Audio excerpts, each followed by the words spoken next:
Hi folks, Chris Voss here from the ChrisVossShow.com, the ChrisVossShow.com.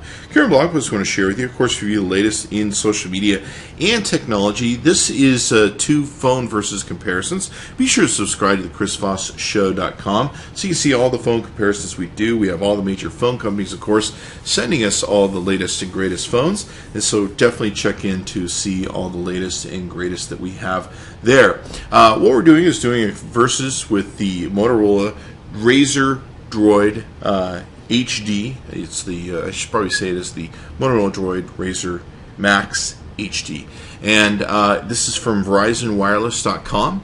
Over here we have the Nokia 920 Lumia. This is the latest rendition. AT&T.com is where you can go to get it. AT&T.com, and it's of course, the latest rendition of Windows mobile devices that are out there. So we're going to compare these two phones, show you how the cam works, all that good stuff. Let's get into it. Let's compare the size and features on the Motorola Droid Razr Maxx HD. What we're looking at is a height of 5.19 inches, a width of 2.67 inches, and 0.37 inches in thickness. On the Lumia 920, we're looking at a body of it's 5.13 in height, 2.79 in width, and 0.42 inches in thickness. In the Droid Razr Maxx, we're looking at 5.54 ounces. Comparatively to the 920, you're looking at 6.53 ounces. It's probably one of the heaviest or heavier mobile phones that are currently out there in the marketplace as the latest. On the HD Maxx, you're looking at a battery of 3,300 milliamp hours. Just a huge battery life that's in this phone. On the Lumia 920, you're looking at a battery of 2,000 milliamp hours, so you can definitely get a lot of talk time out of that. On the OS systems on both these devices, the Android 4.04 system is running on the Motorola Droid, which is the latest that this thing can go up to. This thing, of course, is running the latest Windows 8. There was just a recent update for the Windows 8 Lumia that came out, the very first one. We just barely installed it this morning, so that is on our machine. The display on the Droid Maxx is the OLED full color resolution 720 by 1280 pixels, 4.7 diagonal screen with Super AMOLED. On the display for the Motorola, it's an IPS TFT capacitive touchscreen, 16.7 million colors, 768 by 1280 pixels, 4.5 inches with a 332 ppi pixel density. And let's take a look at what goes into the cores. The processor for the Droid, we're looking at a 1.5 gigahertz dual core processor. On the processor for the 920, we're looking at a chipset of a Qualcomm MSM 8960 Snapdragon dual core 1.5 gigahertz crowd processor. On the memory, we're looking at 32 gigabytes internal storage, 1 gigabytes of RAM on the Motorola Droid Razr. And on the Nokia Lumia 920, what we're looking at for the memory is there's no expandable memory. It's 32 gigabytes of storage, 1 gigabytes of RAM. It's all built in. Now the one difference here is that with the Droid Razr Maxx HD, it does have expandable memory. You can put a SIM card in and expand the memory, where over here you cannot. Well, it does come with a lot of memory, and of course you can upload files to the cloud, as you can on both devices. Now, both have NFC chips in them, so you got NFC technology in both the devices. On the cameras, of course, are an important part of the mobile phones these days. We've got 8 megapixel camera out the back on the Droid, a 1.3 megapixel at the front, of course 1080p HD out the back. Same thing with the Nokia 920, 1080p HD out the back. On the rear-facing camera, we have an 8 megapixel camera that's on it, and with the it's got Carl Zeiss optics, for whatever that means. It seems to work like any other camera. On the front-facing camera, we're looking at a 1.3 megapixel camera. It'll do 1080p at the back, 720 at the front. So that gives us a rundown in the difference between both these. Since they both run on two different OSs and the apps are fairly limited on the both devices, we can't really run comparison apps that they've got set up for both these devices to compare them very well side by side. Many people like the Android system because the software is very customizable. If you flip from the left to the right on the home screen, you can see the quick menu comes up. We of course have a drop-down notifications menu, which is very convenient, and of course you can flip between different screens you can set up. You can set up live wallpaper, tile wallpaper here. You can also take and put up widgets and different things for your programs. Many people like the customizable features of the product on the Android and Motorola product. On the Windows 8 product, you're of course you've seen some of the live tiles, the metros. You can adjust the different sizes of each of these icons that are on here. You've probably seen that. The photos will rotate if you allow them to. To go to your programs, you can go to a list of them here, which is the list feature. You go down, and of course you can save stuff so that it ends up on your home page, as it were. Many people like the Windows product. If you love Windows and you're not big into getting apps, the Windows Phone can be a very good phone for you if you just want a good solid phone. It's got some great features in the camera we'll show you here in a bit. Overall it's a good phone if you love the Windows product. It's probably an awesome phone if you love the Windows product. Apps, they're still trying to get the App Store up and running. I really struggle to find apps that I really like that are real feature rich like you can find on the other OS systems. But there's a lot of main ones there. As you can see here, we've got Netflix, ESPN, Facebook, let's see, Office, of course, is on here, Skype, The Verge, Twitter, the Weave newsreader is really cool. I like that. There's some pretty good apps that are on here when it comes to the major apps. And it's really up to you just to decide which OS platform work best for you and what you're really fan based to. So that's important. And taking a look at both devices, on the front we have a speaker for calling on the Motorola. We have front-facing camera, capacitive touchscreen down here on the bottom for the back, home, and recent apps buttons. On the 920 Lumia, we have the speaker for calling. We have a front-facing camera. We have a back button, a home button, and a search button in the capacitive touchscreen area. Let's flip these over. We'll take a look at the back of both devices. On the back of the Motorola, it kind of has this bulletproof sort of pattern on the back. We have the camera eye, of course, video eye. We have the front-facing microphone, which is important if you're doing video recording. We have the lamp flash here. We also have the speaker there. The back does not remove on the Verizon 4G Motorola. On the Lumia, it's one-piece body, and it's got a lamp flash here. We got your camera eye here, and that's pretty much it on the back. Now, the one thing that's interesting about the Lumia body is it tends to be very well protected against scratches and beating. It's a unibody, so if you scratch this, you're going to still see blue because it's all one piece. One of the reasons they build it this way is to keep from having the antenna gate some of the other competitors out in the marketplace had, so they can, it doesn't interfere with your signals with the body. So let's look at the top. On the top of the Motorola, we've got your earphone jack. You can easily see there. Down the right hand, or on the left hand side, excuse me, we've got a tray for both the SIM card and the micro SD card. Both are in there. We've got a jack for the sync and charge, and we also have a micro HDMI out jack. Those are pretty cool. So you can put those out of your TV. Around the bottom, we just have some screws that hold the device together. It has a steel look to it, and of course this strong back, and it really definitely feels like a tough phone. Volume rocker up and down, a power button here. That's pretty much it for the Motorola. On the top of the Lumia, I like this how they put the earphone jack in the middle. It works good whether you're left-handed or right. You've got your SIM card tray here. You've got a small microphone hole. Down the side, of course, it's a nice smooth run.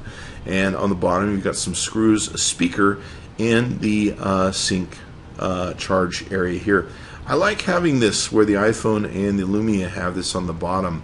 They don't have the speaker on the back. Some of these Android phones really get challenging when the speaker's on the back. If you set it on its back on a table or something, or especially on something soft that will muffle it. It's got a nice beveled edge back, as you can see. We've got a camera shutter button here. We've got a power button here. We've got a volume rocker button here. So that gives us a walk around on both devices we can compare them with. Okay, so let's take a look at the camera on the device. It's got an impressive camera to it. It definitely is a great camera. I'm very impressed. On the Motorola, let's take a look. You've got, of course, zoom over here where you can zoom in and out. You can also set up to where you can use the volume button for zoom. In settings, you've got some interesting settings here. You've got your widescreen for 8 megapixel. You can also click this and it will go to 6 megapixels to match the screen. Kind of interesting. You can see here you can also use the volume key function as zoom. You can geotag. You can pick your storage location and shutter tone if you want a shutter tone to be able to take and do.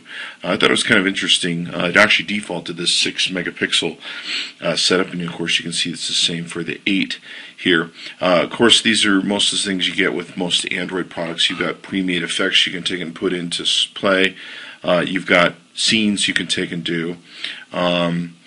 The modes you can take and do. One thing that was kind of irritating, though, is it kept suggesting Hdr mode in some cases, and I couldn't figure out a way to turn that suggestion off, which is really irritating. It's like a box that pops up here. It's probably the one thing I've kind of gone, what is that? The exposure here, of course, you can adjust, and of course you have your lamp exposure depending upon whether you're in shutter mode, camera mode, or video mode. As in this case we are in video mode, so let's go ahead and kill that light. You can see here we have several different functions. Of course, your normal video MMS, slow motion. That's kind of interesting. A lot of phones now are coming with features of slow or fast motion already built into where you don't need an app, so you've got slow motion mode, which is pretty cool there. You can see here HD video resolution you can adjust. Of course, you got zoom once again with the thing, and on the video resolution you can choose between a number of definitions depending upon what you want to fit your mode. You also have effects, of course, and you also have audio scenes that you can take and do. I guess set up stereo, wind reduction, or concert. I guess wind reduction would be good, and the concert too for that matter. And then of course the thing with the Droid is you can slide that to the side, and you've got that at your beck and call if you ever need it. Of course, you have your ability to switch between your front and back-facing cameras. You've got your shutter buttons here, your active record button. You can, of course, switch between your camera and your video there. Let's take a look. Now, the one part that we weren't excited about with the camera was it has a hard time taking really good pictures and focusing in the flash lamp complete darkness situation. So we took this in complete darkness. If you can't tell, it's actually a closet. Okay, this one was a picture that came out fairly well. We had trouble with some of the other ones that we were taking and doing with them trying to get focus sharply on the image. A lot of the images came out blurry. In video mode, it's got a really great lamp to it. And in the video mode, it's got an awesome lamp, and it picks up very well and just shines the room. Not quite totally excited about how well it focused during the whole time, but it did an okay job. The video lamp we were very much more impressed with. It's got a huge lamp to it, just lights up really well, and you can see the colors pop and come out very well.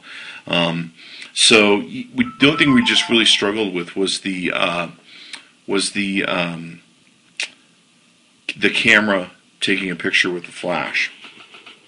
Now, let's take a look at some other pictures. Here, once again, we're trying to take pictures with the flash in the complete darkness. This is shot into the sun, so there's a little bit of darkness to this photo, but it takes great outdoor pictures. Very awesome, beautiful colors, everything else on it. We're very impressed with it. Here you can see that there's the video player that's going on with it is shot in well-lit situations. It's got a very beautiful video player and very beautiful screens, colors. You can see here us using the zoom. The zoom's awesome to use. Very impressed with it. We really like the camera on the phone. Here's another close-up shot. It takes really good close-up shots, and this was what really surprises about this video. This is a shot where I'm shooting probably an inch off of the wood, and most cameras can't handle getting this close unless you have a macro lens. This lens did really well. I was very surprised. And the Motorola camera is really good. You can tell, though, there's a lot of pickup of reds and greens. You'll see that also here. in this photo, where it picks up a lot of reds and greens pretty heavily. Very much darker than they really are. Here with the apple and the orange and our marble top in the kitchen, really, oh wow, it comes out heavy even in a well-lit situation. So that was one of the trade-offs. But yeah, it takes awesome close-up shots, great video lamp shots, beautiful shots otherwise in both video and photographs. The only place we saw a struggle, like I said, was shooting in the dark, complete darkness with the flash and being able to get the flash focus sequence down properly. But overall, just awesome camera work. Definitely, I would say this is in my top 3 or 5 cameras that I love to be able to use on a regular basis with the mobile phone, I should say. Okay, so pretty much these all have the same sort of setup. You can see here we've got the place for over here for switching between camcorder and camera.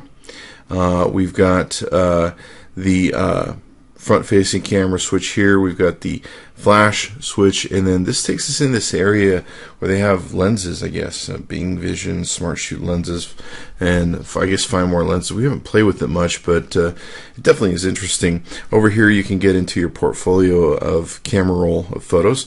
By clicking this little button, you can get into photo settings and video settings.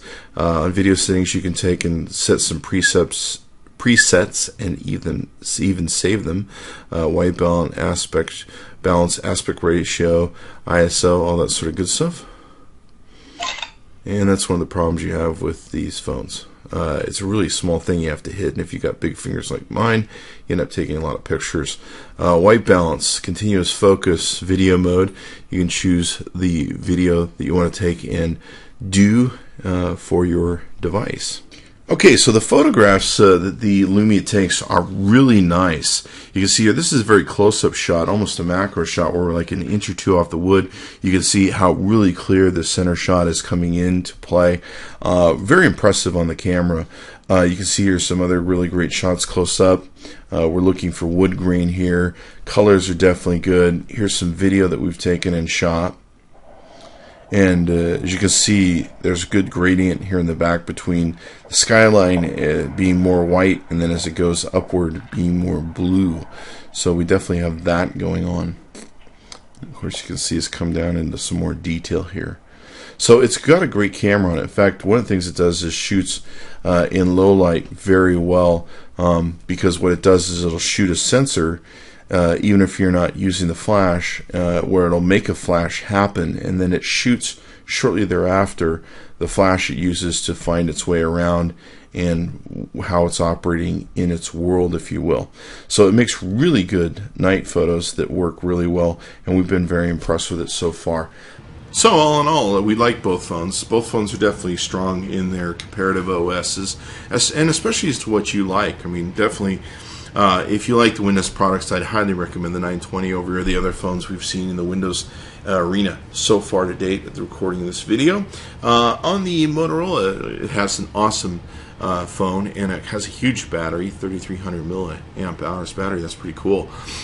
So be sure to check them both out. You can go to VerizonWireless.com. That's VerizonWireless.com. Check out the Droid Razr Maxx HD, and you can also go to Verizon, or I'm sorry, not to Verizon, AT&T.com, and say hello to our friends with the Nokia Lumia 920 phone, the Windows phone with the Windows 8 latest OS software on it.